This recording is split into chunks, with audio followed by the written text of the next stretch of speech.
সুপ্রিয় শিক্ষার্থীবৃন্দ, আসসালামু আলাইকুম।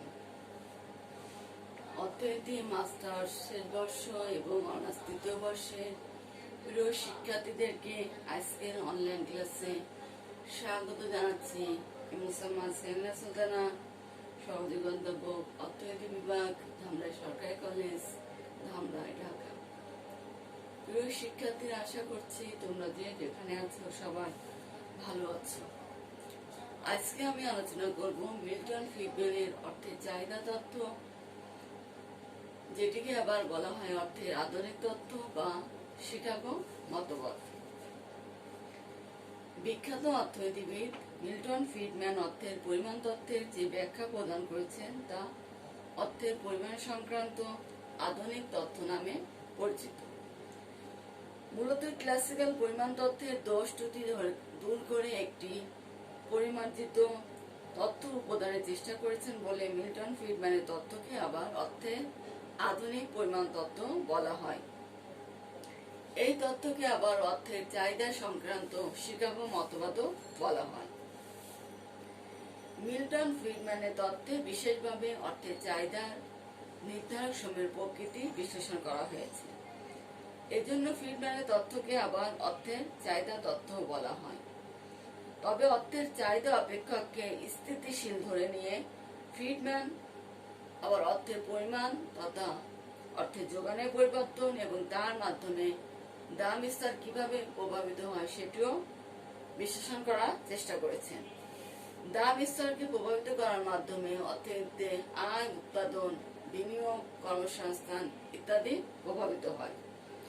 এর মাধ্যমে ফ্রিডম্যান অর্থনীতিতে আর্থিক নীতির গুরুত্ব ও প্রয়োজনীয়তা ব্যাখ্যা করেছেন। মিল্টন ফ্রিডম্যানের মতে অর্থের চাহিদা নির্ধারক হিসাবে যে সকল বিষয় উল্লেখ করেছেন সেগুলো হচ্ছে সম্পদ, সুযোগ ব্যয়, দাম স্তরের পরিবর্তন, রুচি, পছন্দ, প্রত্যাশা। প্রথমে আসি সম্পদ। ফ্রিডম্যানের মতে অর্থের চাহিদা নির্ভর করে সমাজের মোট সম্পদের উপর।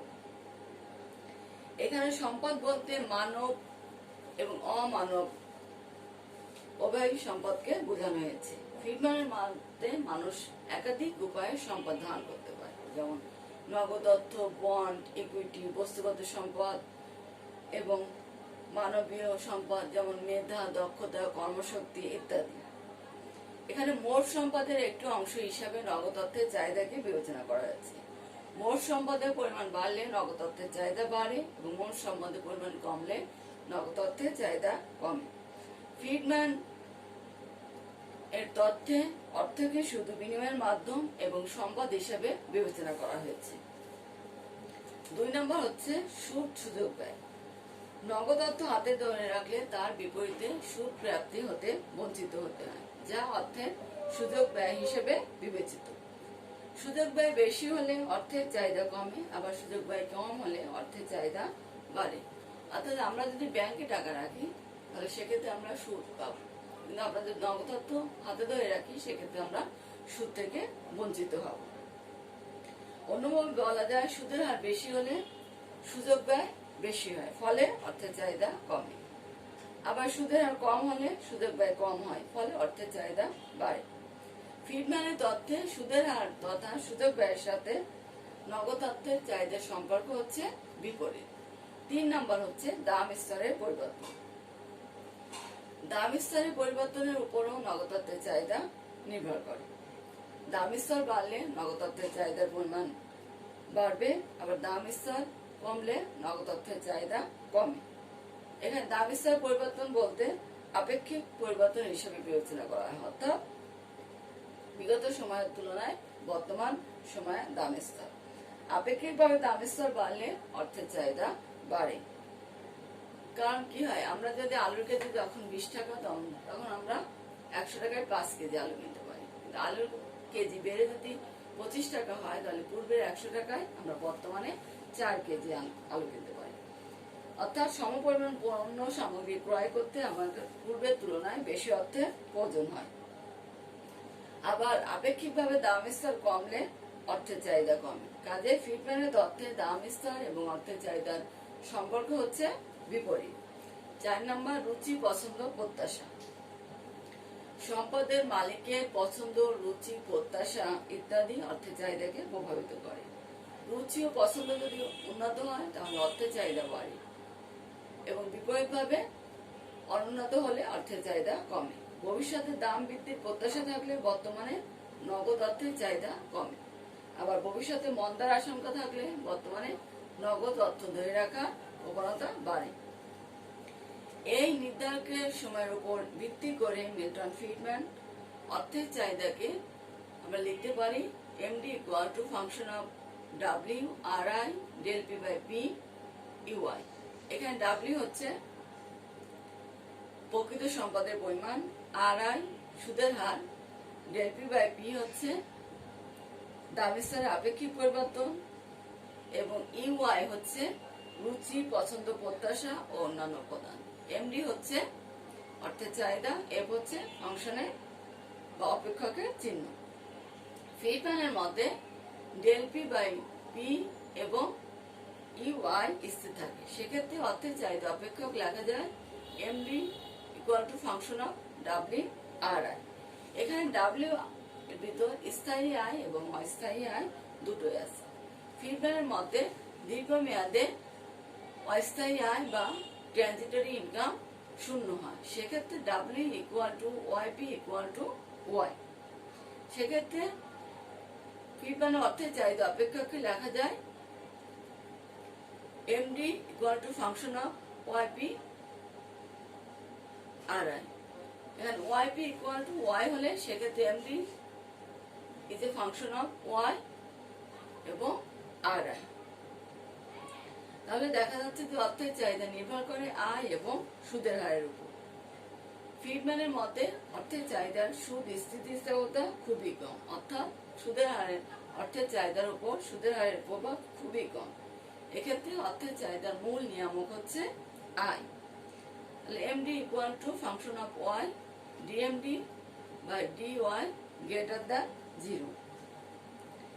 ফ্রিডম্যান মত প্রকাশ করেন যে অর্থের চাহিদা ও স্থায়ী আয়, যেটাকে আমরা আয় বলে শুধুমাত্র আয় বলে অভিহিত করছি, স্থায়ী আয় এবং অর্থের চাহিদার সম্পর্ক হচ্ছে ধনাত্মক এবং অর্থের আয় স্থিতিস্থাপকতা হচ্ছে 1-এর চেয়ে বেশি। আয়ের সাথে অর্থের চাহিদার সম্পর্ক আমরা চিত্রের সাহায্যে ব্যাখ্যা করতে পারি। এখানে ক চিত্রে ভূমি অক্ষে দেখানো হচ্ছে আয়, লম্ব অক্ষে অর্থের চাহিদা। এখানে দেখা যাচ্ছে যে আয় এবং অর্থের চাহিদা সম্পর্ক হচ্ছে ধনাত্মক, সে কারণে অর্থের চাহিদা রেখাটি বাম থেকে ডান দিকে ঊর্ধ্বগামী। আয় যখন ও ওয়াই নট তখন অর্থের চাহিদা হচ্ছে এ ওয়াই নট। আয় বেড়ে যখন ও ওয়াই ওয়ান হয় তখন অর্থের চাহিদা বেড়ে হচ্ছে বি ওয়াই ওয়ান। তাহলে অর্থের চাহিদা এবং আয়ের সম্পর্ক হচ্ছে সরাসরি বা ধনাত্মক। ফ্রিডম্যান আরো ধরে নেন যে দীর্ঘমেয়াদে আয় স্থিতিশীল থাকে, এ অবস্থায় অর্থের চাহিদাও স্থিতিশীল থাকে।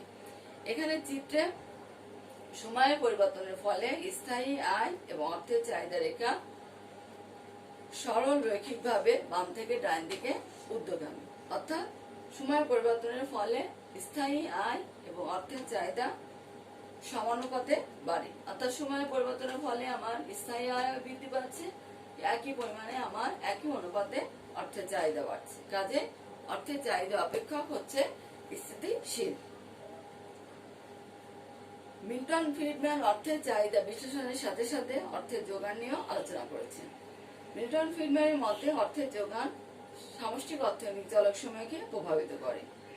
অর্থের যোগানের পরিবর্তনের দ্বারা সমাজে আয়, উৎপাদন, কর্মসংস্থান, বিনিয়োগ, দাম স্তর ইত্যাদিকে প্রভাবিত করা যায়।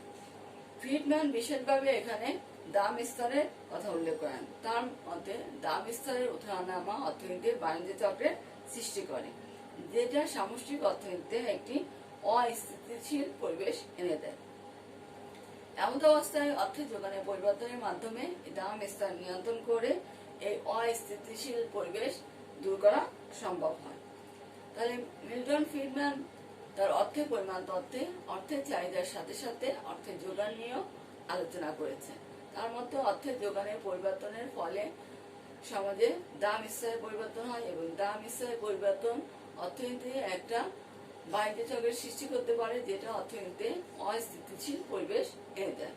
পরবর্তীতে আবার অর্থের যোগানে নিয়ন্ত্রণের মাধ্যমে দাম স্তর নিয়ন্ত্রণ করা সম্ভব। এখানে অর্থের যোগানের পরিবর্তন মূলত আর্থিক নীতি নির্দেশ করে।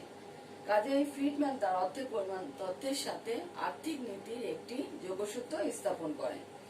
তার মতে দাম স্তরের স্থিতিশীলতা রক্ষা তথা বাণিজ্য চক্র নিয়ন্ত্রণের জন্য রাজস্ব নীতি পরিবর্তে আর্থিক নীতির উপর অধিকতর গুরুত্ব দেওয়া উচিত। অর্থাৎ দাম স্তর পরিবর্তন নিয়ন্ত্রণ করার জন্য রাজস্ব নীতির পরিবর্তে আর্থিক নীতির উপর বেশি জোর দেওয়ার কথা ফ্রিডম্যান তার তথ্যে তুলে ধরেছেন।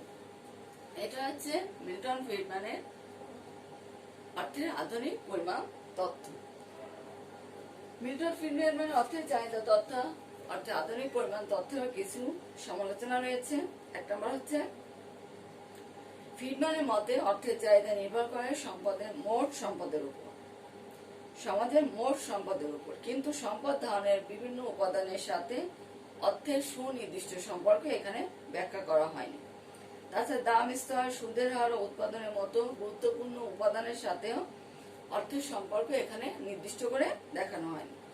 2 নম্বর, ফ্রিডম্যান তার তথ্যে একদিকে স্বীকার করেন যে অর্থের চাহিদা সুদের হার দ্বারা প্রভাবিত হয়, আবার অন্য এক জায়গায় তিনি বলেছেন অর্থের চাহিদার উপর সুদের হারের প্রভাব খুবই নগণ্য। এর ফলে তার মন্তব্য অস্পষ্ট এবং অসংলগ্ন হয়ে পড়ে। 3 নম্বর, ফ্রিডম্যান তার অর্থের তথ্যে শুধু অর্থের চাহিদা নির্ধারক সমূহ নিয়ে আলোচনা করেছেন, কিন্তু অর্থের যোগান, অর্থের পরিমাণ তথা তার অর্থের যোগানের উপাদান নিয়ে আলোচনা করেননি। কাজেই ফ্রিডম্যানের তথ্য কি শুধু অর্থের চাহিদা তথ্য বলা যায়, অর্থের পরিমাণ তথ্য নয়, আবার আধুনিক তো নয়। 4 নম্বর, ফ্রিডম্যান তার তথ্যে অস্থায়ী আয়কে বাদ দিয়ে স্থায়ী আয়ের সাথে অর্থের চাহিদা স্থিতিশীল সম্পর্ক বিশ্লেষণ করেছেন, কিন্তু বাস্তবে সময়ের পরিবর্তনের সাথে সাথে অর্থনৈতিক কার্যক্রম ওঠানামার সাথে সাথে দাম স্তরের পরিবর্তন হয় এবং দাম স্তরের পরিবর্তনের সাথে এখানে সেক্ষেত্রে অর্থের চাহিদা আয়ের সাথে অর্থের চাহিদা একটা স্থিতিশীল সম্পর্ক বজায় থাকে, সেটা বাস্তবে প্রমাণিত হয় না। 5 নম্বর, অধ্যাপক বোমেন সহ অনেকেই মত প্রকাশ করেন যে অর্থের চাহিদার সুদ স্থিতিশীলতা খুব নগণ্য নয়, বরং সুদের হারের পরিবর্তনের ফলে অর্থের চাহিদার যথেষ্ট পরিবর্তন হয়। অথচ মিল্টন ফ্রিডম্যান বলেছেন অর্থের সুদ স্থিতিশীলতা খুবই নগণ্য, যা বাস্তবসম্মত নয়।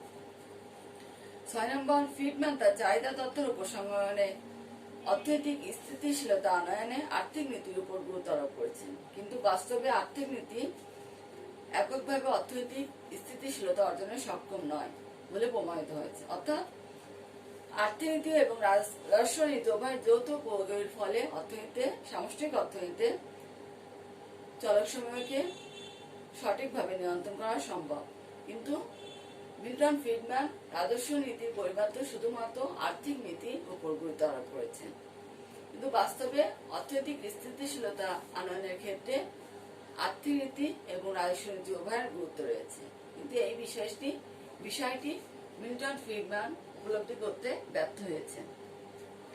এ সকল সমালোচনা সত্ত্বেও বলা যায় যে মিল্টন ফ্রিডম্যানের আধুনিক পরিমাণ তথ্যের গুরুত্ব অস্বীকার করার কোনো উপায় নেই, কেননা মিল্টন ফ্রিডম্যানই সর্বপ্রথম অর্থের চাহিদা এবং অর্থের যোগানের মধ্যে সমন্বয় করে অর্থের পরিমাণ তথ্যের আধুনিকতার সূচনা করেছেন।